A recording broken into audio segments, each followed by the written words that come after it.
so complicated when it hurts.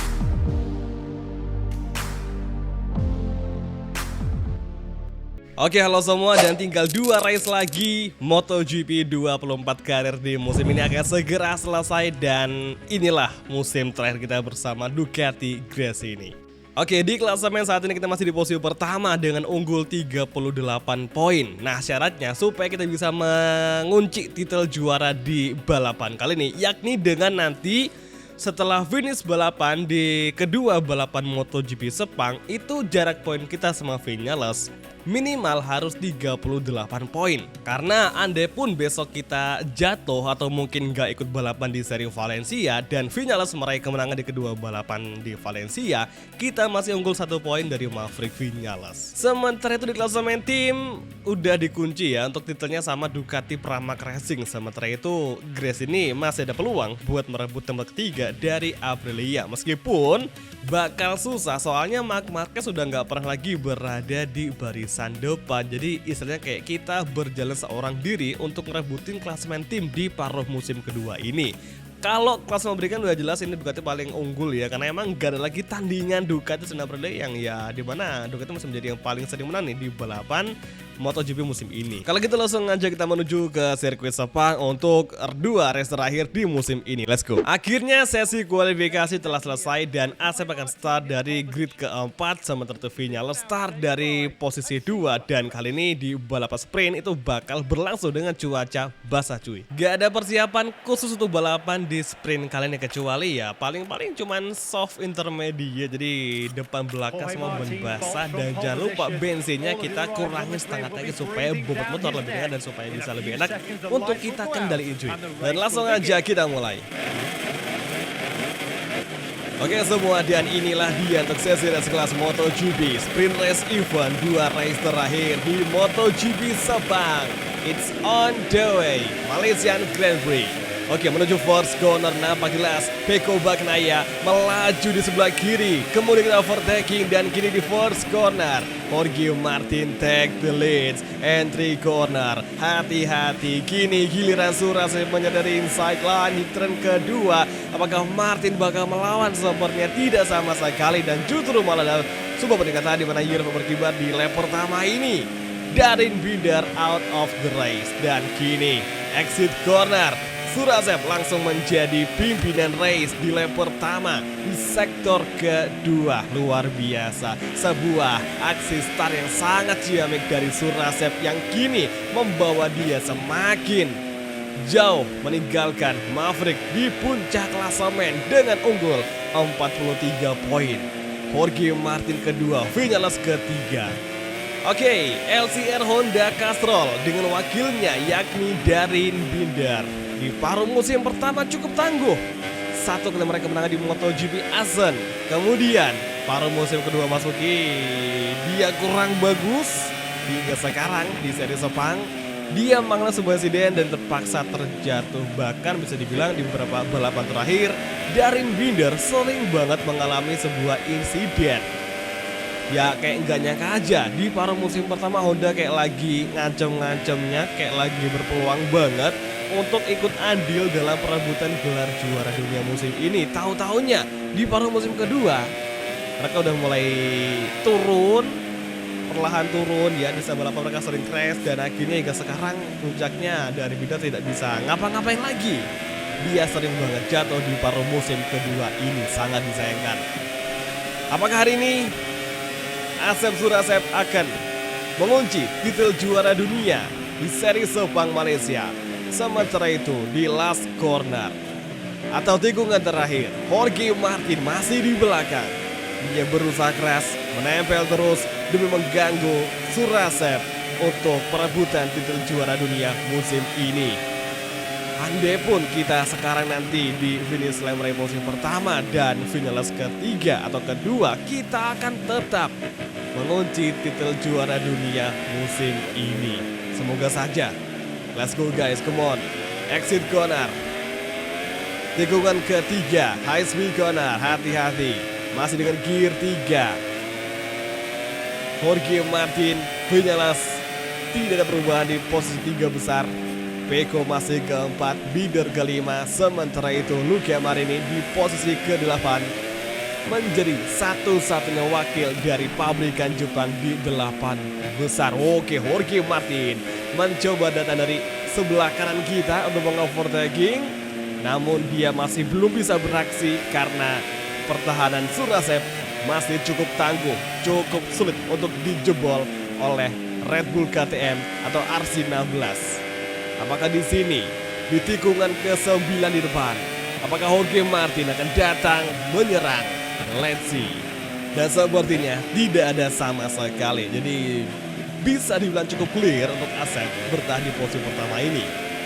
Kadang itu kayak ngerasa sulit ya balapan di MotoGP Sepang karena ada beberapa tikungan. Dan oke, Jorge Martin datang menyerang, dan inilah dia pertarungan di sektor 3 MotoGP Sepang. Martin masih mendefend, namun kita ambil alih kembali posisi pertama dengan sangat cepat sekali di tikungan 11. Oke, tikungan ke-13, 14 masih Martin di belakang kita. Kemudian justru Vinales yang mengovertaking Jorge Martin. Kini Vinales di posisi 2 menyerang kita. Dia mencoba slip trim hingga di braking zone last corner. Lap kedua, hati-hati akan ke Vinales datang, dan benar saja malah Jorge Martin yang datang menyerang, tapi dia malah melebar sehingga Jorge Martin kecolongan. Cukup diberikan sebuah overtaking oleh Peko, namun kini di exit corner Jorge Martin cukup unggul sehingga bisa kembali di posisi kedua. Oke, first corner, lap terakhir atau lap ketiga di MotoGP Sprint Race Event. Menuju tikungan kedua, entry corner kembali, dan Surasep masih menjadi race leader. Tidak ada rival manapun yang mampu menyerang Surasep di sektor 1, sektor 2 sirkuit Sepang. Malaysian Grand Prix masih berlangsung. Entry corner, tikungan keempat, hati-hati. Oke, Jorge Martin datang lagi, namun dia gagal mengovertaking. Cukup cerdas strategi dari si Asep, bisa bertahan dari serangan si Jorge Martin di sektor kedua ini. Oke, tikungan ke-6, entry corner kembali, dan Fabio Di Gia menjadi fastest lap of the race. Masuk kembali di tikungan 7. Kemudian tikungan ke-8. Kita masih berhati-hati sembari berusaha mendefend serangan yang akan datang dari Martin dan juga Maverick Vinales.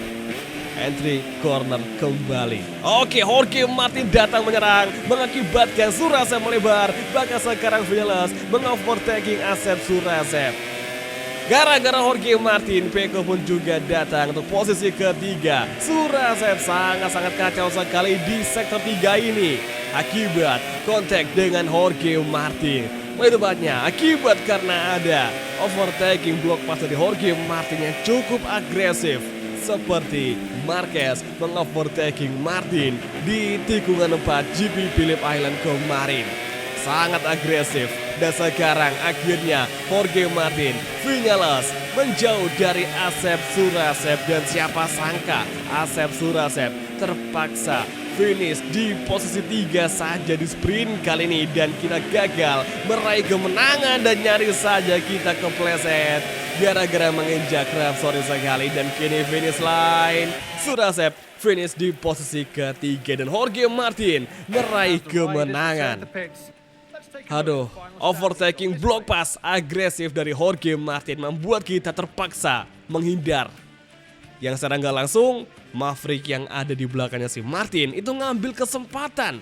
Alhasil kita gagal melawan kembali dan kita finish di tempat ketiga saja. Sementara itu yang out of the race hanya Darin Binder saja. Sementara itu duo Yamaha finish di urutan 20 dan juga ke-21. Marc Marquez ke-18 dan Tony menjadi fastest lap di race kali ini. Di klasemen kita masih unggul meskipun dengan jarak 36 poin. Pokoknya harus bisa kita di balapan main race ini untuk bisa membuat gap point dengan Vinales minimal 38 poin. Harus bisa supaya kita bisa mengunci titel juara dunia di seri Sepang, tepatnya di GP Malaysia. Oke, kalau gitu langsung saja kita menuju ke main race event MotoGP Malaysia di sirkuit Sepang. Let's go. riders went toe-to-toe in a truly outstanding race and deserve all the love of the fans.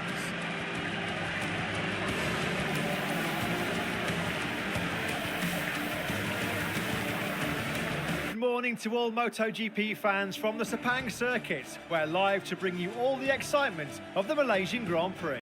Oke semua, dan tibalah kita di main race event di starting gridnya. Dan sekarang Vinales tengah bersiap-siap melawan Asep Surasep untuk perebutan titel juara dunia musim ini.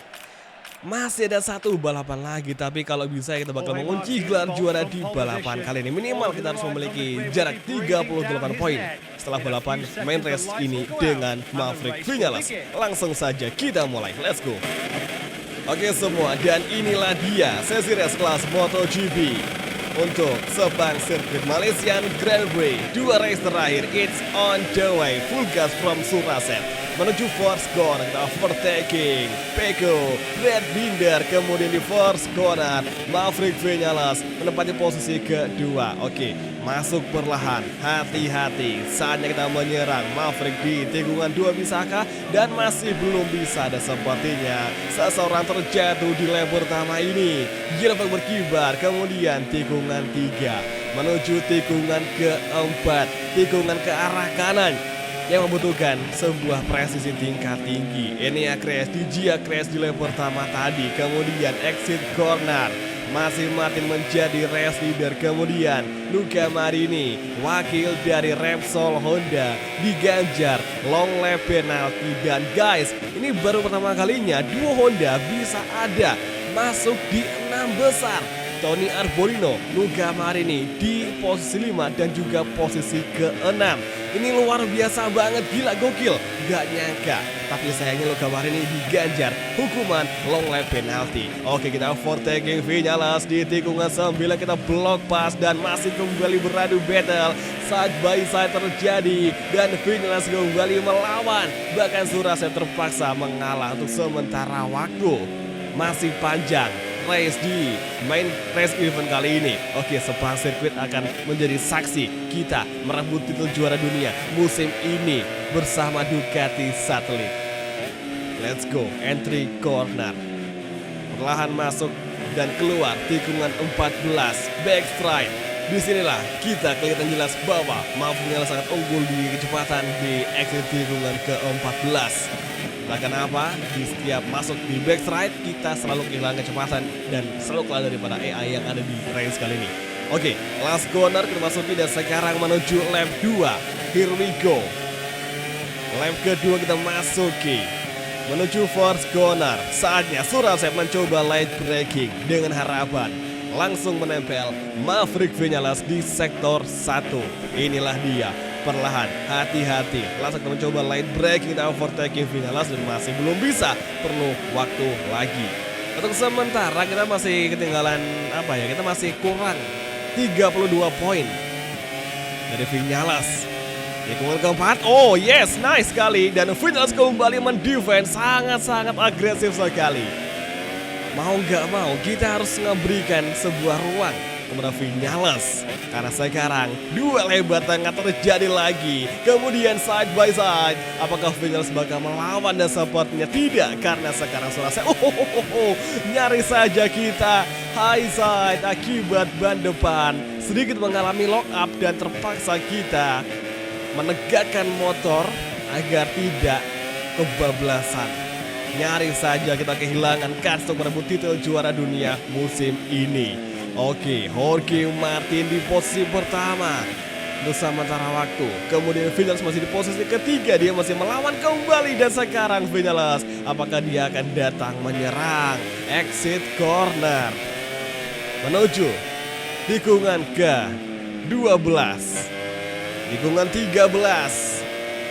Masih Vinales di tempat ketiga, dia belum datang menyerang. Keluar dari tikungan ke-14. Kini Vinales akan datang menyerang dengan bantuan slipstream sepertinya. Menuju braking zone, tikungan terakhir, lap kedua.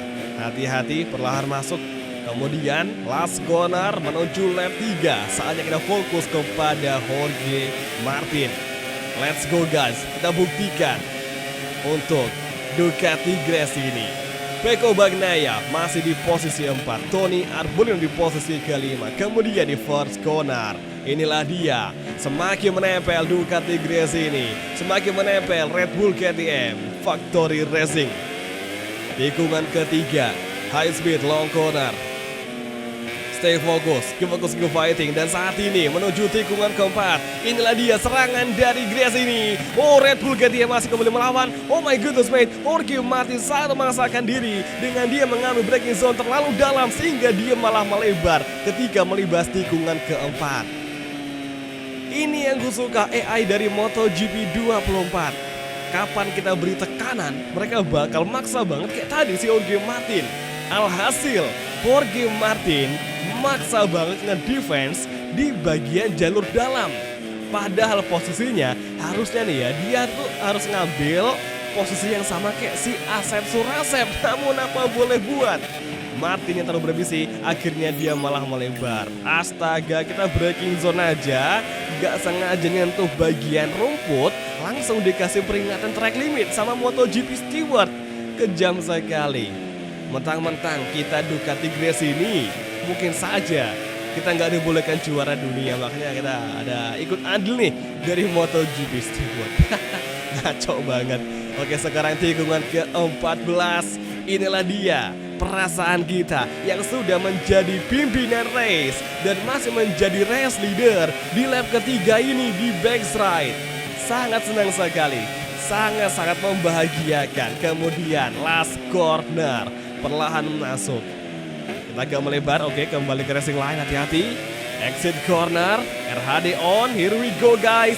Lap keempat, tinggal 2 lap lagi. MotoGP Main Race Event akan segera usai dan kita akan segera berselebrasi titel juara dunia musim ini. First corner. Dan Francesco Bagnaia di belakang, dia menjadi fastest lap of the race. Untuk sekarang gap kita sama Martin 0,9 detik, bahkan sekarang sudah di angka 1 detikan. Luar biasa. Inilah dia gebrakan dari Ducati Gresini yang tertahan sedari awal balapan. Next race, Valencia GP. Apakah kita perlu ikut balapan di Valencia GP? Atau mungkin langsung aja gas ke musim berikutnya? Enggak sih, gue udah beberapa video yang udah gue siapin untuk tayang di jeda dari musim ini ke musim berikutnya. Jadi bakal ada selingan video sembari kalian nyiapin persiapan untuk MotoGP karir musim depan. Ada pokoknya beberapa video yang udah gue siapin ya, semoga aja kalian bisa terhibur ya sembari juga kita nyiapin karir di musim depan. Oke, Jorge Martin sangat agresif tadi. Pertahanan si Jorge Martin kayak bener-bener memaksakan diri, kayak udah lihat si Jorge Martin di balapan asli. Terkadang dia saking agresifnya, saking maksanya, malah ngebikin posisinya blunder cuy. Jadi itulah ciri khas dari MotoGP 24 yang AI-nya itu bikin kita seru cuy. Oke, kemudian sektor ketiga di tikungan ke-14 backstride. 1 lap lagi untuk MotoGP Sepang Main Race Event. Siapa sangka Ducati Gresini akan segera mengunci titel juara dunia musim ini bersama Asep Surasep. Dan mungkinkah di musim ini Marc Marquez juga di MotoGP 2024 berpeluang merebut titel juara dunia musim ini? Ya mungkin aja kalau si Martin sama si Pecco itu di 2 balapan terakhir selalu mengalami crash. Tapi kayaknya nggak mungkin, soalnya itu mustahil banget terjadi. Oke, tikungan 2 masuk ke tikungan 3. Sektor 1 lap keempat akan segera kita lewati dengan gap 1,5 detik dari Jorge Martin. Kemudian sektor kedua, tikungan keempat kita masuki exit corner. Kompon ban kita bagian depan sebelah kanan sepertinya cukup terkikis dengan sangat cepat. Wajar saja, kompon medium di cuaca panas Sepang ini pastilah bakal sangat aduh, kita kehilangan fokus nih, sorry sekali. Oke, kita fokus di fighting, semoga bisa di overtake sama Jorge Martin. Sekarang udah mulai menempel laju dari Asep Surasep. Satu kali kita ngebikin mistake, langsung saja Jorge Martin ngajar kita sangat cepat sekali. Oke, kini di tikungan ke-9 KLIA Corner. Yang gue suka dari trek Sepang ini tuh di setiap tikungannya pasti bakal dikasih nama. Ya mungkin beberapa tikungan ada yang nggak dikasih nama, tapi beberapa diantaranya menggunakan nama, apalagi nama Melayu. Harusnya nanti di Mandalika sudah dikasih nama begitu juga gitu, mengikuti tren-tren yang ada di trek-trek lainnya di setiap negara. Itu bakal gokil sih. Oke guys, tikungan ke-14 La Sector Sunway Lagoon, backstride, satu lurusan lagi sebelum tikungan terakhir. Dan inilah dia sang jawara dunia musim ini, wakil dari Ducati Gresini, Asep Surasep. Here we go, menuju finish line, crossing the line, the standing. Dan inilah dia juara dunia musim ini, back to back World Championship sejak musim lalu bersama Red Bull KTM. Finally, MotoGP karir musim ini sudah kita tamatkan cuy. Yang mana Asep merebut titel juara dunia lagi dan lagi. Namun, yang masih belum bisa kita tamatkan adalah klasemen tim dan juga klasemen pabrikan. Kita unggul 45 poin. Oke, kita udah aman. Meskipun besok kita nggak balapan pun, kita bakal tetap mengunci titel juara dunia karena kita sudah memiliki jarak 45 poin. Karena minimal tadi kita harus memiliki jarak 38 poin, jadi nggak perlu. Luar biasa. Oke, next race di Valencia GP mungkin akan tetap kita langsungkan dengan kita berselebrasi saja menggunakan helm spesial juara dunia dengan bertema warna emas seperti rutinitas kita di setiap akhir musim kalau menjadi juara dunia. Oke, pokoknya sih di musim ini benar-benar seru ya, karena di paruh musim pertama kita cukup kesulitan, apalagi kita mendapatkan sebuah kejutan yang mana ada satu wakil dari LCR Honda, itu si Darin Binder bisa meraih kemenangan yang bikin kita shock di paruh musim pertama. Kemudian pada musim kedua semua udah berubah, yang mana kita udah mulai bisa improvisasi, kita udah mulai bisa ngembangin motor, dan kita juga fokus ningkatin performa motor yang pada akhirnya kita bisa ngebuat Ducati sini menjadi motor juara lagi. Ya, next race di Valencia GP tetap bakal kita gelar karena itu merupakan rangkaian balapan selebrasi untuk si Asep yang meraih titel juara dunia lagi. Next season, Asep sudah punya satu tim yang akan dituju, yakni timnya Maverick Vinales. Apakah di next season kita akan setandem dengan Vinales, atau mungkin Vinales yang akan kita depak dari Aprilia? Patut kita tunggu. Jadi oke semua, terima kasih sudah nonton dan sampai ketemu lagi di video MotoGP Karir untuk episode selanjutnya. Thank you, bye dan ciao guys, sampai jumpa.